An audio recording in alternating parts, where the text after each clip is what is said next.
Rallies are being held in cities across the Americas calling for the release of U.S. political prisoner Oscar Lopez Rivera, with some 5,000 people expected to march in New York today and thousands in Caracas.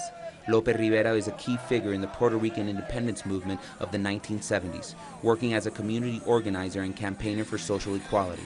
Among other charges, he was convicted of seditious conspiracy in the United States in 1981 for the role in the Armed Force National Liberation. He faces 55 years in jail. Hundreds of protesters marched through the Puerto Rican capital of San Juan yesterday, calling for Lopez's release.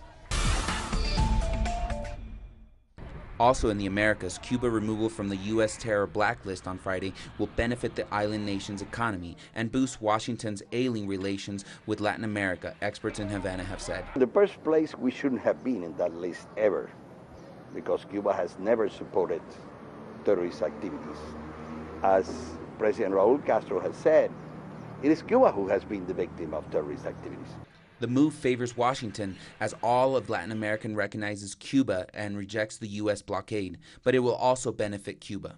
It means that Cuba can operate more safely now, that our citizens are not going to be subject to harassment because they come from a terrorist country, that our companies will be able to operate normally with banks. So there are a number of benefits, and a very important benefit has to do with the internal workings of the United States system. Concern is high among over 500 social organizations that have released a joint statement calling on the government and the FARC to not give up their efforts for ending the conflict. The statement comes as the peace talks have resumed in Havana amid heightened tensions due to the recent escalation of the conflict.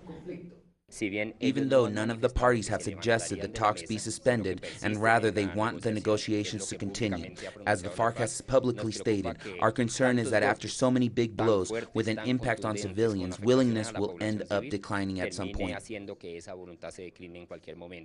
The intensification of airstrikes have already left 41 guerrillas dead, among them Jairo Martinez, who was part of the FARC peace negotiators. Now representatives of Cuba and Norway, guarantor countries of the peace process, have also expressed their concern and call on to advance towards a bilateral ceasefire, something that for social organizations is the very only way to push forward the negotiations. The conflict must be de-escalated towards a bilateral ceasefire, towards creating the right conditions so that negotiations can improve people's lives, so that further loss of human lives as a result of war can be prevented in Colombia. As the FARC's 5-month unilateral ceasefire reduced the intensity of the conflict by nearly 90%, residents of the rural areas were starting to feel some relief from the violence. Now, as the bombs are falling once again on their territories, they urge for a bilateral ceasefire. It is an ethical imperative in this country. I am one of those people who believe that the bilateral ceasefire should have been implemented since the beginning of the peace process. That would have made stronger support from society possible, with more credibility and legitimacy, and I would say also more commitment to the process from the insurgency. For social organizations, the bilateral ceasefire is a humanitarian issue, especially after the FARC's unilateral truce proved to be extremely effective at reducing the violence and sparing hundreds of lives, most importantly from the civilian population. Natalia Margarita, Telesur, Bogotá, Colombia. Collectives, activists, and family members of political prisoner Nestora Salgado rallied to demand her immediate freedom. The activist from the state of Guerrero began a hunger strike more than 24 days ago in protest of her conditions in a maximum security prison in the state of Nayarit. My sister would tell me when I went to visit her that she never wanted anyone to have to spend one day in the maximum security prison. Thank God she has now been transferred and she's on her way here to Mexico City. Since August of 2013, Salgado has been incarcerated, accused of kidnapping. However, her family says that the activist and constitutionally recognized and democratically elected community police leader of the Guerrero state town of Olinala was doing more for the community than the state. She has really shown that the struggle is a dignified struggle. We are just fighting for the security of our community, for our families, because what happened to Olinala cannot be tolerated anymore. There have been thefts, kidnapping, extortions, and the municipal police, like in Iguala, protect the criminals.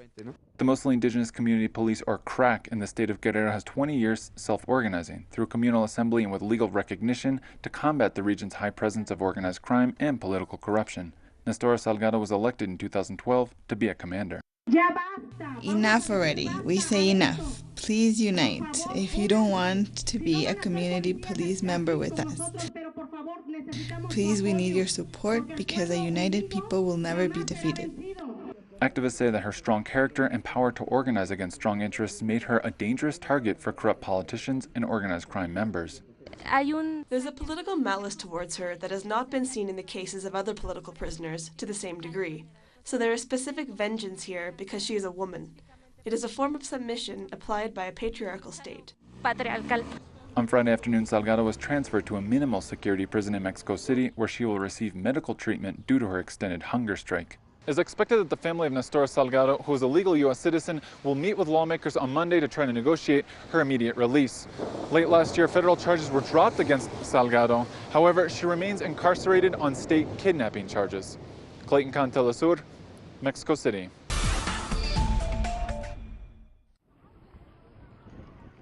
Necessity is the mother of invention, and as the Gaza Strip is already suffering a lack of fishing equipment, together with a lack of food used to build boats, a Palestinian youth group made a fishing boat out from the remains of used plastic bottles. This unique, humble Gazan invention has brought hope to the fishers of the coastal enclave that alternatives could be available in the Palestinian market soon.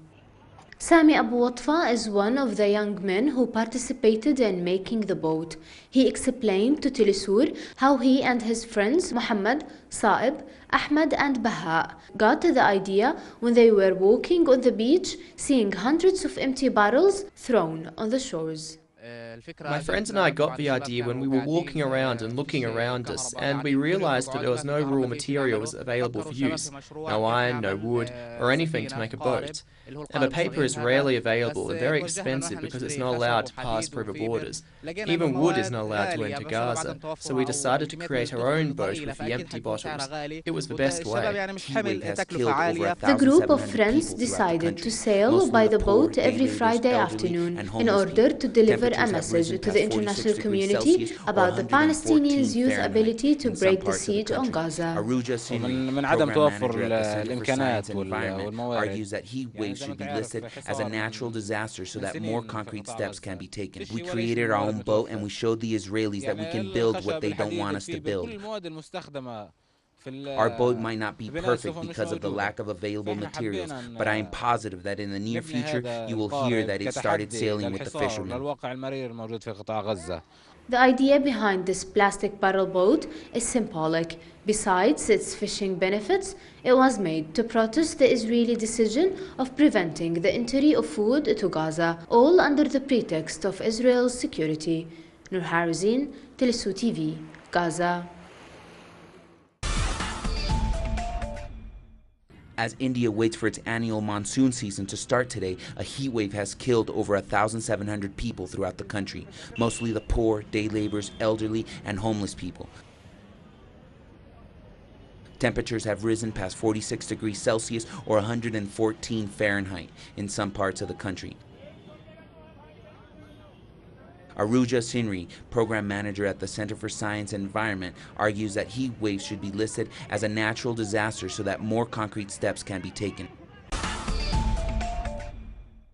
Facts that have marked the course of history. Productions designed in the English language and made for the English-speaking world. This is Documentary. Watch it on telesur.net/English. Telesur, wherever the news, you'll be there.